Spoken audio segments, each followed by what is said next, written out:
नमस्कार, news special देख रहे हैं आप। मैं हूं आपके साथ विशाल गर्ग। खबर की शुरुआत करेंगे। उत्तराखंड में लोकसभा चुनाव के पहले से लेकर अब तक सैकड़ों की संख्या में कांग्रेसी नेताओं ने बीजेपी का दामन थामा है। और अब जब बीजेपी के पार्टी नेताओं के बीच दायित्वों का बंटवारा किया गया तो कांग्रेस छोड़ने वाले किसी नेता का नाम शामिल नहीं है। लिहाजा हरीश रावत इसे लेकर चुटकी लेते हुए भी नजर आए।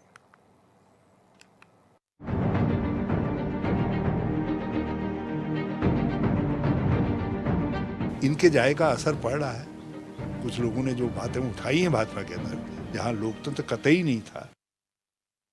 उत्तराखंड में लोकसभा चुनाव 2024 से पहले सैकड़ों कांग्रेसी नेताओं ने बीजेपी का दामन थाम लिया था। कांग्रेस छोड़ने वाले नेताओं को उम्मीद थी कि उन्हें बाद में बीजेपी सरकार किसी न किसी रूप में जिम्मेदारी देगी, लेकिन अब तक ऐसा नहीं हो सका है। लिहाजा कांग्रेस के वरिष्ठ नेता और राज्य के पूर्व सीएम हरीश रावत पार्टी छोड़ने वाले नेताओं पर तंज कसते हुए नजर आए।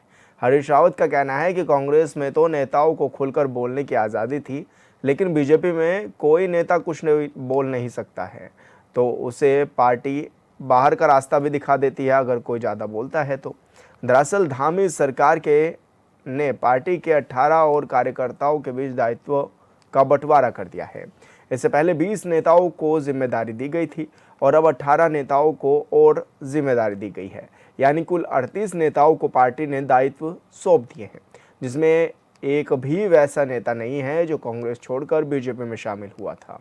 जिन नेताओं को दायित्व सौंपे गए हैं उनमें 16 उपाध्यक्ष, एक अध्यक्ष और एक सह अध्यक्ष हैं। जारी लिस्ट के मुताबिक बलबीर घुनियाल को जड़ी बूटी सलाहकार समिति, सुरेंद्र मोघा को उत्तराखंड पशु कल्याण बोर्ड, भुवन विक्रम डबराल को जड़ी बूटी सलाहकार समिति, सुभाष बर्थवाल को राज्य निर्माण आंदोलनकारी सम्मान परिषद, पुनीत मित्तल को नगरीय पर्यावरण संरक्षण परिषद, गिरीश डोभाल को प्रदेशीय मौन परिषद, गीताराम गौड़ को उत्तराखंड जनजाति सलाहकार परिषद, डॉक्टर जयपाल को उत्तराखंड राज्य उच्च शिक्षा उन्नयन समिति, देशराज कर्णवाल को समाज कल्याण योजनाएं और अनुश्रवण समिति, अजीत चौधरी को उत्तराखंड राज्य किसान आयोग, प्रताप सिंह पवार को राज्य औषधीय पादप बोर्ड, जगत सिंह चौहान को राज्य स्तरीय लघु सिंचाई सलाहकार समिति, शंकर कोरंगा को राज्य स्तरीय जलागम परिषद, महेश्वर सिंह महारा को चाय विकास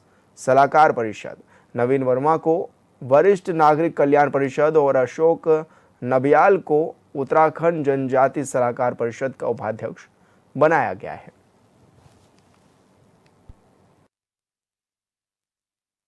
सबसे पहले मैं प्रदेश के मुख्यमंत्री आदरणीय पुष्कर सिंह धामी जी का आभार व्यक्त करना चाहता हूं। उन्हें धन्यवाद देता हूं कि उन्होंने समाज में कई दशकों से काम करने वाले ऐसे अनुभवी नेताओं को सरकार में जिम्मेदारी सौंपी है, जो लगातार विभिन्न क्षेत्रों में काम करते हुए बहुत लंबा अनुभव संजोए हुए हैं। और मैं समझता हूं कि इनको जिम्मेदारी देने से जहां एक और समाज की समस्याओं का समाधान करने में भी आसानी रहेगी, वहीं जिन जिन विभागों की जिम्मेदारी उनको मिली है उन विभागों के काम भी बहुत आसानी से आगे बढ़ेंगे। और ये जो सूची जारी हुई है, 20 लोगों की पहले जारी हुई है, 18 लोगों की ये दोबारा जारी हुई है। ये सभी 38 लोग बहुत अनुभवी लोग हैं, समाज के प्रति बहुत ही समर्पित हैं, निष्ठावान हैं, और इसलिए मैं उनको बधाई भी देता हूँ, शुभकामनाएं भी देता हूँ और मुख्यमंत्री जी का पुनः आभार व्यक्त करते उन्हें धन्यवाद देता हूँ। जो ऐसे थे जिनको कभी न कभी सूखना ही था, चले गए। अब किशोर उपाध्याय जी चले गए, अच्छा हुआ, बल्कि कुछ पहले चले जाते तो जितना नुकसान 2016 में किया उन्होंने, वो नुकसान जरा कम हो जाता। तो ये तो कोई ऐसा हो तो जाए भाजपा में। और अब हम तो चाहते हैं कुछ ऐसे लोग जब जाएंगे, जो कल्चर यहाँ था, यहाँ सब चीज़ों को उठाते थे ना, अब बराबर बातें करते थे, बयान देते थे, वो करते थे। अब जरा भाजपा में जाकर के बयान दे करके देखें, कुछ अपनी सीख जो है ये लोग जो है भाजपा में भी सिखाएं, अपने गुणों को जो है भाजपा में भी प्रसारित करें तब। और जिस दिन कुछ करेंगे उसी दिन जो है इनकी मुंडी जैसे यूँ कर मुंडी मरोड़ देंगे जो है भाजपा। लेकिन कुछ इनके जाए का असर पड़ रहा है। कुछ लोगों ने जो बातें उठाई हैं भाजपा के अंदर, जहाँ लोकतंत्र कतई नहीं था, तो ये जो लोकतंत्र आया है, जो त्रिवेंद्र सिंह के रूप में दिखाई दिया है, तो वो लग रहा है इन्हीं की संगत का असर है।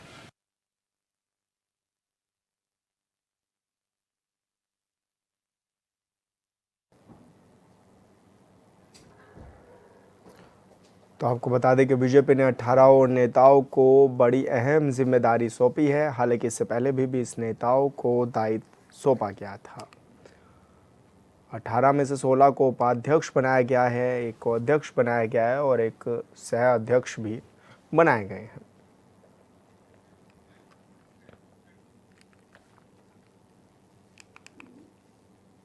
और ब्यूरो चीफ अरुण सैनी हमारे साथ लाइव जुड़ गए हैं। अरुण, जिस तरह से कांग्रेस छोड़कर बीजेपी में जो नेता गए, अब लगातार उन पर सवाल खड़े हो रहे हैं।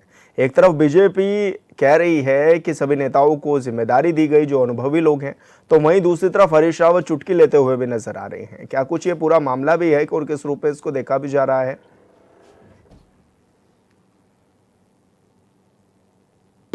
ने अब मुख्यमंत्री पुष्कर सिंह धामी ने भारतीय जनता पार्टी के कई नेताओं को जो है वो दायित्व सौंपे हैं और 20 नेताओं को दायित्व सौंपे थे और कुछ दिन पहले, और अब 18 नेताओं को और दायित्व मुख्यमंत्री के द्वारा सौंपे गए हैं। और ऐसे में अभी तक 38 नेताओं को दायित्व जो है वो सौंपे जा चुके हैं निकाय चुनाव के बाद। तो ऐसे में इसको लेकर के सियासत भी जो है हो रही है। विपक्षी दल ये भी तमाम सवाल उठा रहा है, क्योंकि जो भी दायित्व सौंपे गए हैं उसमें जो है कांग्रेस के जो थे, जो कांग्रेस को छोड़कर भारतीय जनता पार्टी में शामिल हुए, उन्हें वो कोई ऐसा नाम दिखाई नहीं दे रहा है कि जिसे जो है दायित्व मिला हो।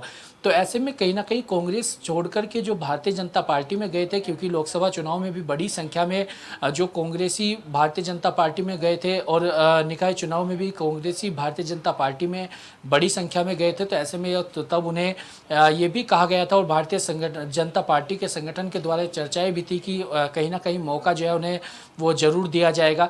लेकिन ऐसे में अब जो दायित्व बटे हैं उसमें कहीं इस तरीके की चीज़ें दिखाई नहीं दे रही है। तो ऐसे में कांग्रेस पार्टी में भीष्म पितामह की भूमिका में रहने वाले और पार्टी के वरिष्ठ नेता और पूर्व मुख्यमंत्री उत्तराखंड हरीश रावत ने साफ तौर पर कहा है कि कांग्रेसी जो हैं वो जो वहाँ पर गए हैं वो एक पेड़ की तरह से सूख गए हैं, जिन्हें यहाँ पर पूरी आज़ादी थी, कुछ भी वो बोलते थे, जो बयान देना था वो देते थे। तो इस तरीके का तंज उन्होंने कहीं ना कहीं जो कांग्रेस छोड़कर भारतीय जनता पार्टी में गए उन पर कसा भी है। तो ऐसे में कहीं ना कहीं जो भारतीय जनता पार्टी में कांग्रेसी गए हैं तो उनका नाम इस सूची में ना आना, तो ऐसे में कहीं ना कहीं जो कांग्रेसी भारतीय जनता पार्टी में गए वो अपने आप को ठगा हुआ महसूस भी कर रहे हैं। इस तरीके की बातें भी कांग्रेस के द्वारा कही गई। तो ये तमाम ऐसी बातें हैं, लेकिन दायित्व जो है बांटे गए हैं और भारतीय जनता पार्टी का कहना है कि इससे जो अनुभवी हैं उन्हें दायित्व सौंपे गए हैं और आने वाले समय में जो विकास कार्य है उसमें तेज गति भी आएगी। लेकिन अब जो बड़ी संख्या में कांग्रेसी भारतीय जनता पार्टी में गए थे उनका अब आगे क्या रुख रहेगा, किस तरीके से पार्टी में क्या जिम्मेदारी उन्हें दी जाती है या डैमेज कंट्रोल किस तरीके से किया जाता है, ये तमाम चीज़ें आने वाले समय में देखने वाली होंगी। अरुण, लेकिन जिस तरह से कहा भी जा रहा है कि कांग्रेस में बोलने की आज़ादी थी उन लोगों को, और हरीश रावत कह रहे हैं कि अब बीजेपी में तो बोल भी नहीं पा रहे हैं। जी विशाल, देखिए कांग्रेस पार्टी ये तमाम तरीके के जो है सवाल भी खड़े कर रही है और पूर्व मुख्यमंत्री हरीश रावत ने ये कहा कि जो है कांग्रेस में खुलकर बोलते थे लेकिन भारतीय जनता पार्टी में बोलने की आज़ादी नहीं है। तो इस पर तो बेहतर तरीके से जो कांग्रेसी भारतीय जनता पार्टी में शामिल हुए वही इसका जवाब दे भी सकते हैं कि उन्हें कितनी आज़ादी वहाँ पर है या कितनी आज़ादी नहीं है, कितना वो बोल पा रहे हैं या नहीं बोल पा रहे हैं। तो लेकिन जहाँ तक बात है इस पर जो दायित्व बांटे गए हैं इस पर सियासत अब खूब हो रही है। और पहले भी कांग्रेस ने इस तरीके की बातें कही है कि जो भी कांग्रेस पार्टी को छोड़कर भारतीय जनता पार्टी में जा रहे हैं उन्हें कुछ मिलने वाला नहीं है। इस तरीके की बातें पहले भी जो है वो सामने आई, लेकिन बावजूद उसके बड़ी संख्या में कांग्रेसी जो थे वो पार्टी को छोड़कर के भारतीय जनता पार्टी में शामिल हुए, चाहे वो निकाय चुनाव की बात हो या फिर लोकसभा चुनाव में भी बड़ी संख्या में पहुंचे। तो ऐसे में आने वाले समय में भी क्या कुछ देखने देखने को मिलता है, तमाम चीज़ें भी देखने वाली होंगी, लेकिन इसको लेकर फिलहाल जो है वो सियासत भी तेज हो गई है और ऐसे में कांग्रेस पार्टी जो है कहीं ना कहीं उन नेताओं से चुटकी भी ले रही है जो भारतीय जनता पार्टी में शामिल हुए, और ऐसे में कहीं ना कहीं उन पर तंज भी जो है कांग्रेस पार्टी कसती हुई दिखाई दे रही है। अरुण, क्योंकि कैबिनेट का विस्तार होना था लेकिन दायित्व जिस तरह से बांटे गए, अब किस रूप में इसको देखा भी जा रहा है? क्या इसी की वजह से डिले हो रहा है कि कैबिनेट का विस्तार नहीं हो पा रहा, क्योंकि सारा फोकस जो है वो दायित्वधारियों पर दिया गया है कि किनको दायित्व देने हैं, किनको आगे बढ़ाना है, और जैसे कि कहा जा रहा है कि 3 साल जो रहे उसके बाद अब ये दायित्व सौंपे जा रहे हैं, तो कहीं ना कहीं अब सवाल ये भी खड़े हो रहे हैं कि 3 सालों से क्या विकास कार्य नहीं हो रहे थे? जी सर, बिल्कुल देखिए, ऐसा नहीं कहा जा सकता कि 3 वर्षों से विकास कार्य नहीं हो रहे हैं या फिर विकास कार्य वो नहीं हो पाए। हालांकि दायित्व जो बांटे जाते हैं, हर सरकार में दायित्व जो है वो दिए भी जाते हैं, तो ऐसे में समय समय पर इस तरीके से जो है दायित्वों को देना, क्योंकि विभागों में कहीं कार्य होते हैं तो विभागों में आसानी से कार्य हो सके और उसका भार भी जो है वो कम हो सके, तो इस तरीके से दायित्व भी दिए जाते हैं और विकास कार्यों में तेज गति भी आ पाए, तो इसलिए दायित्व भी जो है वो दिए जाते हैं। तो ऐसे में विपक्षी दल के द्वारा हालांकि ये भी सवाल खड़े किए जा रहे हैं कि 3 साल से जो है वो दायित्व नहीं बांटे गए, अब जो है दायित्व दिए गए हैं। वहीं जहां तक मंत्रिमंडल विस्तार की बात है, तो मंत्रिमंडल विस्तार को लेकर के भी तमाम चर्चाएं जो है प्रदेश में लंबे समय से चल रही है और तमाम अटकलें भी हैं, लेकिन ऐसे में अब माना ये जा रहा है कि जो दायित्व बांटे गए हैं इसके बाद अब हो सकता है कि मंत्रिमंडल का विस्तार हो सकता है। तो ऐसे में अब मंत्रिमंडल का विस्तार भी कब तक होता है, और हालांकि मुख्यमंत्री पुष्कर सिंह धामी इसको लेकर के फिलहाल अपने पत्ते नहीं खोले हैं। हालांकि भारतीय जनता पार्टी के संगठन का कहना है कि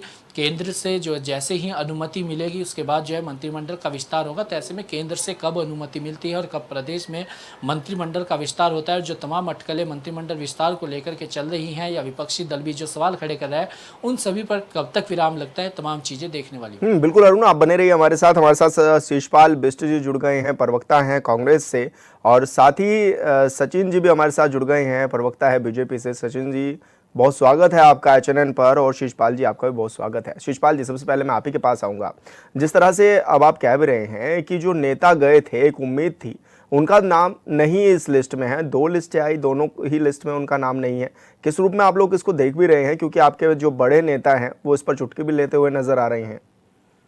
देखिए, भारतीय जनता पार्टी यूज और थ्रो की राजनीति करती है। जो दायित्वधारियों की लिस्ट आई है उसमें उन लोगों का नाम है नहीं जो कांग्रेस पार्टी की पीठ में छुरा भोग के गए थे या अन्य दलों से वहां पे गए थे।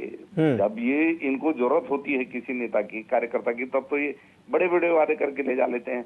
लेकिन जो है जब उनको जिम्मेदारी देने की बात है, जब उन लोगों का ये है कि भाई राजनीति के एक महत्वाकांक्षा के लिए हुए, तो वहां पर फिर भारतीय जनता पार्टी उनको अंगूठा दिखाने का काम करती है। और इस जो 2 लिस्टें इनकी दायित्वधारियों की आई हैं, ये दोनों लिस्टें तो यही साबित कर रही हैं। और यही नहीं, मैं आपको बता दूं कि जो लोग कांग्रेस पार्टी में मुख्यमंत्री बनने के ख्वाब देखते थे, इसीलिए जो है वो कांग्रेस छोड़ करके भाजपा में गए थे, वो वहां जो है किस हालात में ये किसी से छुपा हुआ नहीं है।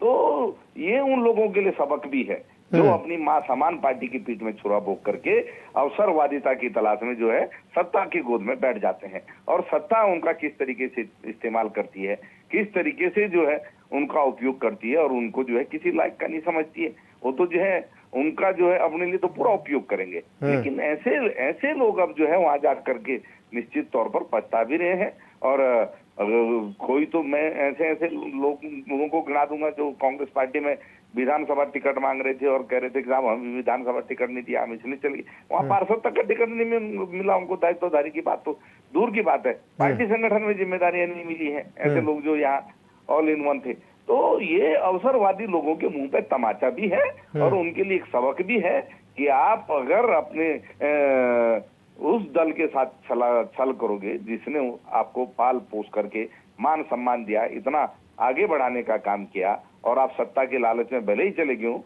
लेकिन सत्ता अपनी चाल चलती है, वो आपका उपयोग तो भले ही करेगी लेकिन आपका सम्मान बिल्कुल नहीं कर सकती है। जी सचिन जी, आपके पास आना चाहूंगा। बड़े सपने आप लोगों ने दिखाए, ये कहा जा रहा है, और अब जब जिम्मेदारी देने की बात आई तो जिम्मेदारी एक भी नेता को नहीं मिली, ऐसा क्यों? हमने ना तो किसी को सपने दिखाए और ना ही भारतीय जनता पार्टी ने किसी को कोई वादा या आश्वासन दिया। भारतीय जनता पार्टी में जो भी अन्य दल से आए वो कार्यकर्ता थे, वो कार्यकर्ता वहां पर शुभ थे, कांग्रेस के बड़े नेताओं से शुभ थे, उनके आचरण उनके व्यवहार से शुभ थे, उनकी जो जिस तरीके का व्यवहार उन कांग्रेसी कार्यकर्ताओं के साथ किया जाता था उनसे शुभ होकर वो भारतीय जनता पार्टी की रीति नीति को देखकर और भारतीय जनता पार्टी के अनुशासन को देखकर उन्होंने भारतीय जनता पार्टी का दामन थामा था। और भारतीय जनता पार्टी में केवल यहाँ उत्तराखंड में नहीं, पूरे देश में जो है भारतीय जनता पार्टी की लहर और मोदी जी के नेतृत्व में जो है आम कार्यकर्ता हो, आम जनमानस हो या अन्य दल के नेता हो, बड़े नेता हो, भारतीय जनता पार्टी का दामन थाम रहे, सामान्य है इसमें। क्योंकि कांग्रेस को हमेशा जो है सत्ता एक मलाई की तरह लगी, क्योंकि हमेशा जो है आम जनता की गाड़ी कमाई को लूटने खसूटने काम, चाहे इनकी कांग्रेस पार्टी हो चाहे इनके नेता हो, क्योंकि सभी इनके नेता लगातार जो है जेल पर और बेल पर हैं, तो इनको हर चीज मलाई नजर आती है कि हम आए थे या हमारे लोग आए थे, हमें पद नहीं मिले, दायित्व नहीं मिले। तो जो योग्य है, योग्यता अनुसार जो लोग आए थे उनको विधायक का चुनाव भी लड़ाया गया, उनको मंत्री भी बनाया गया, उनको राज्य मंत्री के दर्जा भी दिया गया और संगठन में भी जिम्मेदारी दी गई है। तो भारतीय जनता पार्टी में तो सेवा है, जिसको जो सेवा मिलेगी वो सेवा को करेगा, जिसको नहीं मिलेगी वो नहीं करेगा। लेकिन अगर कांग्रेस को ये लगता है कि इनके कोई नेता हमारे इस लालच से आए थे कि वो यहाँ पर कोई बड़ी जिम्मेदारी मिल जाएगी और ये कोई बहुत बड़ा पद मिल जाएगा, तो मुझको ऐसा लगता है कि शायद इनकी उन कांग्रेसी नेताओं से बात हुई होगी तो उनको भी समझ में आ गया होगा कि भारतीय जनता पार्टी में सेवा का भाव रखने वाले कार्यकर्ताओं को हमेशा सम्मान दिया जाता है और वो आगे बढ़ता है। और यदि वो ये सोच के यहाँ पर आए थे कि यहाँ पर कोई इन्हें बहुत बड़ी जिम्मेदारी दायित्व मिल जाएगा, इस लालच से लेके आए, तो शायद ये उन्होंने भी अपने संगठन का और भाजपा का आकलन कर लिया होगा कि भाजपा में इस प्रकार के कार्यकर्ताओं की ना तो आवश्यकता और ना ही जरूरत है। शिषपाल जी, क्या लग रहा है, क्या आप लोग ये कह रहे हैं कि छल हुआ है उन लोगों के साथ, या फिर उनको ठगा सा तो महसूस नहीं कर रहे हैं वो लोग जो पार्टी छोड़ करके गए? निश्चित तौर पर ठगा हुआ महसूस क्यों नहीं करेंगे? अभी भाजपा के प्रवक्ता ही नहीं कहा कि उन लोगों के लिए सबक है कि जो किसी उम्मीद के साथ भाजपा में आए हूँ, भाजपा में जाए। मैं तो बिल्कुल स्पष्ट बोल रहा हूँ, यदि किसी लालच से आ रहे हैं, लालच लेकर आ रहे हैं तो उठाए जरूर, लेकिन भाजपा से किसी दायित्व की उम्मीद, किसी मान सम्मान की उम्मीद इन लोगों को नहीं करनी चाहिए। और ऐसे अवसरवादी लोगों के साथ होना भी यही चाहिए जो सबक भाजपा ने उनको दिया है। और अगर अब भी उनको अकल नहीं आई है तो निश्चित तौर पर अन्य लोगों के लिए तो एक सबक मिल ही गया है। और भारतीय जनता पार्टी के प्रवक्ता कह रहे हैं साहब यहाँ तो सेवा के लिए, अरे किस प्रकार की सेवा आपके लोग करते हैं ये तो गणेश जोशी जी से पूछिए ना, जिन पे जो है विजिलेंस ने जांच की अनुमति मांगी, आपकी कैबिनेट ने जांच की अनुमति नहीं दी। धन सिंह रावत से पूछिए जिन पे सहकारिता में इतने भ्रष्टाचार के आरोप हैं। रेखा आर्य से पूछिए जिन पे जो है भ्रष्टाचार के तमाम आरोप हैं। आप जो है प्रेमचंद अग्रवाल जी से पूछिए जिन पे बैकडोर भर्ती के आरोप है। तो भाजपा में लोग किस प्रकार की सेवा करने के लिए जाते हैं वो जनता भली भांति देख रही है। भाजपाइयों के जो दामन है वो जो है बेटियों के साथ अत्याचार से जो है आज दागदार हो चुके हैं, भ्रष्टाचार से दागदार हो चुके हैं। वो लगातार जनता का खून चूसने का काम कर रहे हैं। ये किस सेवा की बात कर रहे हैं? इनको सेवा नाम का शब्द भी नहीं आता है। ये जो है जनता की गाड़ी कमाई को जो है ठिकाने लगाने के लिए बैठे हुए। आज घर घर में बेरोजगारों की फौज क्यों है? अगर ये सेवा करने के लिए आए होते तो हमारे बेरोजगारों के चेहरे आज मायूसी से लटके न होते। बेटियां सुरक्षा के सवालों को लेकर सड़कों पे ना उतरी होती, पलायन का दंश हमारे पर्वतीय क्षेत्रों के गांव न झेल रहे होते और पहाड़ के गांव जो है वीरान ना हो रहे होते, उद्योग पहाड़ चढ़ गए होते। दो इन्वेस्टर मीट के बाद भी आज क्या मिला इस राज्य को? आप बताएं। 8 सालों से इस राज्य को छलने और ठगने के अलावा भारतीय जनता पार्टी ने कुछ नहीं किया। भाजपा पर जनता ने इसलिए भरोसा किया था कि उन्होंने डबल इंजन का जुमला जनता को दिया था। जनता ने कहा था हो सकता है कि डबल इंजन का लाभ इस राज्य को मिलेगा, लेकिन वो तथाकथित डबल इंजन ना कभी दिखाई दिया ना उत्तराखंड की धरती पे उतरा। अब जनता जागरूक हो गई। अब निश्चित तौर पर अब जो है आने वाले समय में जनता इसका जवाब देगी भी। भाजपा अब अपना बोरिया बिस्तर समेटने के लिए तैयार है। सचिन जी, जिस तरह से कह भी रहे हैं, क्योंकि कांग्रेस के वरिष्ठ नेता भी हरीश रावत और कह रहे हैं कि कांग्रेस में तो बोलने की आजादी थी, बड़े सपने देखते थे कांग्रेस में जो ये नेता थे, और अब बीजेपी में जाकर के बोलने नहीं दिया जा रहा है। क्या ऐसा भी है क्या? देखिए, बड़ा हास्यप्रद बयान है हरीश रावत जी का। हरीश रावत जी तो खुद ही कहा करते थे कि मेरे हाथ बांध दिए हैं, मेरे को कुछ करने नहीं दिया जा रहा है, मुझे कुछ कहने नहीं दिया जा रहा है। तो ये परंपरा जो है कांग्रेस पार्टी में रहती है। और एक बहुत बड़ा नाम है, वो इस समय जो है असम के मुख्यमंत्री भी हैं, वो भी कहा करते थे कि मैं जब कांग्रेस में था तो कांग्रेस में स्थिति ये थी कि वहां पर जो है ना तो कोई सुनवाई होती थी और अपने राष्ट्रीय नेता राहुल गांधी हो चाहे सोनिया गांधी उनसे मिलने के लिए महीनों इंतजार करना पड़ता था। तो ये परंपरा जो है, ये व्यवहार कांग्रेस के अंदर और कांग्रेस के कार्यकर्ताओं के साथ ही किया जाता है। यहाँ तो एक सामान्य व्यक्ति जो है उसे छोटे से छोटे कार्यकर्ता को भी राष्ट्रीय अध्यक्ष और देश का प्रधानमंत्री मुख्यमंत्री बनाया जाता है और छोटा सा कार्यकर्ता भी जो है अपनी बात को, अपने विषय को जो है पार्टी फॉरम में रखने के लिए स्वतंत्र है और अधिकृत है। इसलिए कोई भी, ये केवल जो है कांग्रेस के चाहे हरीश रावत जो है कांग्रेस के प्रवक्ता हो, ये सिर्फ और सिर्फ जो है अपनी पार्टी के अंदर जो चलन है, ये इनको लगता है कि जिस तरीके कहते हैं चोर चोर मौसेरे भाई, तो उनको ऐसा लगता है कि हम चोर है तो सारे ही चोर हैं।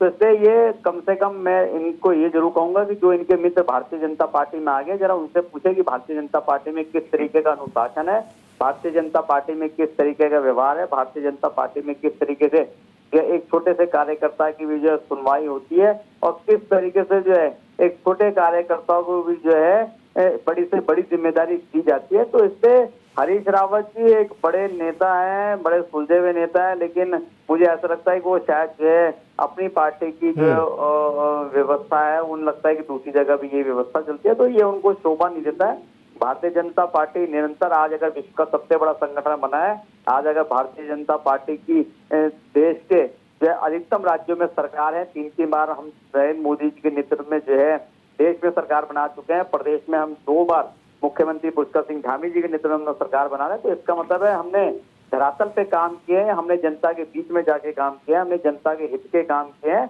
और यही कारण है लोकतंत्र में सबसे बड़ी व्यवस्था चुनाव होते हैं। जब चुनाव में जाते हैं तो जनता अपना आशीर्वाद उसी दल को देती है जिसको वो समझती है कि इस दल ने हमारे लिए, हमारे परिवार के लिए, किसानों के लिए, बुजुर्गों के लिए, युवाओं के लिए काम किया है। तो निश्चित रूप से जनता अपना वोट के रूप में आशीर्वाद देती है और यही कारण है कि 3 बार केंद्र में और 2 बार राज्य में सरकारें आ रही है। तो इसे अगर कांग्रेस के प्रवक्ता कह रहे हैं कि उन्हें राज्य में कोई विकास नहीं दिखा, तो उनको तो कभी राज्य में विकास दिखा नहीं, क्योंकि जब वो सत्ता में थे तो मलाई लूटने की आदत थी, जनता का पैसा खाने की आदत थी, तभी जो है इनके नेता जेल में और वेल में। तो इससे जो है मुझे लगता है कि जनता जनार्दन होती है और जनता ने जी भर के, जनता ने जो है भारतीय जनता पार्टी की झोलियां भरी है। वो केवल इसलिए नहीं भरी है कि भारतीय जनता पार्टी जो है विश्व का सबसे बड़ा संगठन, इसलिए बड़ी है कि भारतीय जनता पार्टी ने उनकी समस्याओं का निवारण किया है, भारतीय जनता पार्टी ने उनके लिए काम किया है, भारतीय जनता पार्टी एक कार्यकर्ता ने जो है आम जनमानस के लिए काम किया है।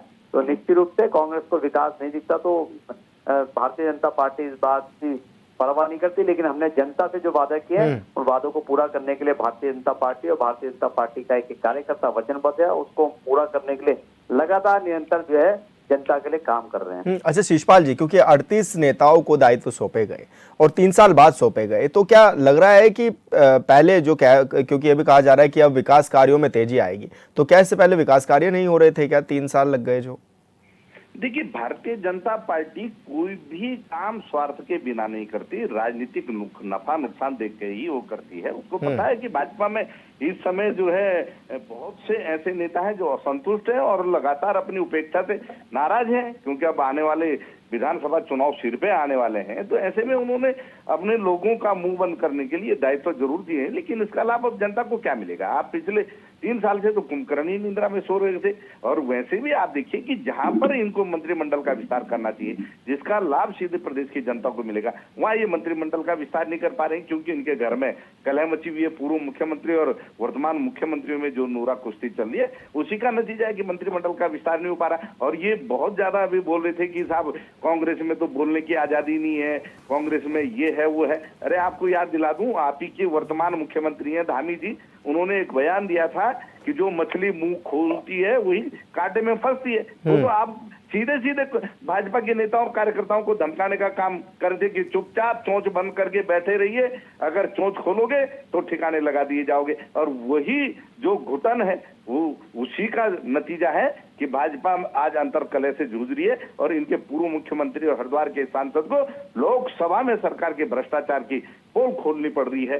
सरकार पर कांग्रेस पार्टी लगातार भ्रष्टाचार के आरोप लगा रही है और त्रिवेंद्र सिंह रावत जी के बयान उसकी पुष्टि कर रहे हैं। इनको तो शर्म आनी चाहिए कि प्रचंड बहुमत की सरकार होने के बावजूद ये कांग्रेस को कोसने के अलावा अन्य अपनी उपलब्धियां गिना ही नहीं पा रहे। अरे भाई, अगर काम किया होता तो काम गिनाते ना।